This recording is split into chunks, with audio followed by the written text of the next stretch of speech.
ሰላም እንደምን አላችሁ ውድ ቻናሌ ተከታታዮች፣ እኔ እግዚአብሔር የተመሰገነ ይሁን ደህና ነኝ። ለዚህ ቻናል አዲስ የሆናችሁ እንኳን ወደዚህ ቻናል በሰላም መጣችሁ።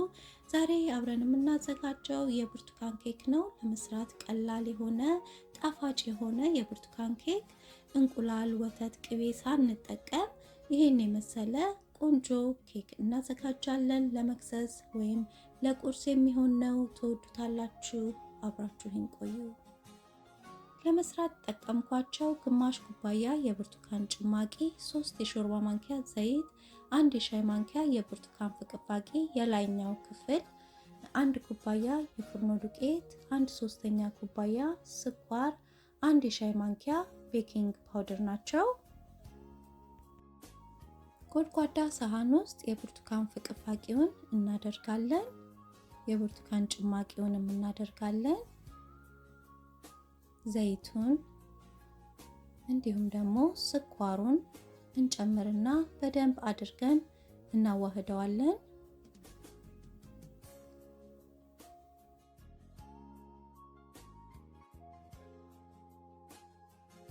እንዲህ በደንብ ካዋሃድነው በኋላ ዱቄቱንና ቤኪንግ ፓውደሩን ያደባለቅነው ውህድ ላይ እነፋዋለን።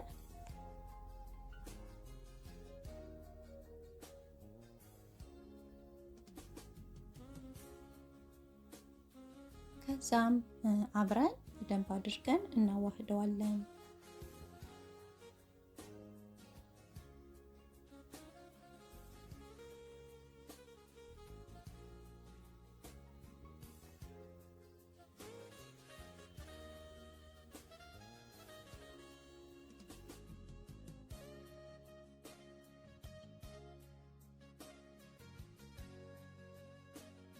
ኦቨናችንን በ350 ዲግሪ እናሞቃለን። የምንጋግርበትን እቃ ዙሪያውን እንደዚህ በዘይት እንቦርሸዋለን በስሱ። ከዛም እዛ ላይ እንገለብጠዋለን።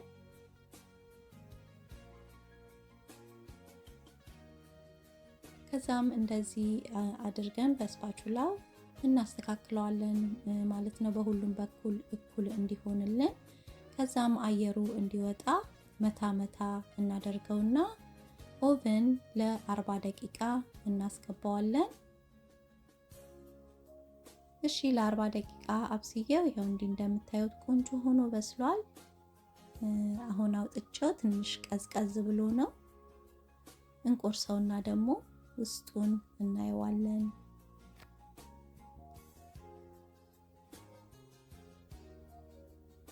ሽታው በጣም ልዩ ነው። የብርቱካን ሽታ ነው ያለው።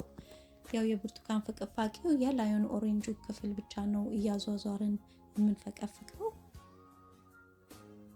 እና ስትሮንግ የሆነ ሽታና ጣዕም ይሰጠዋል ማለት ነው። እና ይሄው ውስጡ ይሄንን ይመስላል። በጣም ፍርፍር ያለ በጣም በቃ ደስ የሚል ስፖንጅ የሆነ ኬክ ነው። እናንተ ሞክሩት። ለመስራት በጣም ቀላል ነው። በጣም ነው የሚጣፍጠው። ለልጅ ላዋቂ የሚሆን ነው። ለቁርስ፣ ለመክሰስ እንዲሁም ለዲዘርት መመገብ እንችላለን ማለት ነው። እና የዛሬ ቪዲዮ ይሄንን ይመስላል። ከወደዳችሁት ላይክ ማድረግን አትርሱ። ለቻናሌ አዲስ የሆናችሁም ሰብስክራይብ በማድረግ የደወል ምልክቷንም በመጫን አዳዲስ ቪዲዮዎችን ስሰራ በቶሎ ወደ እናንተ እንዲደርሱ አድርጉ። ለነባሮች ደግሞ ስለምትሰጡኝ አስተያየትና ድጋፍ ከልቤ ነው የማመሰግነው። በሌላ ቪዲዮ ደግመን እስከምንገናኝ እግዚአብሔር ሰላም በያላችሁበት ይብዛላችሁ። ደህና ቆዩ።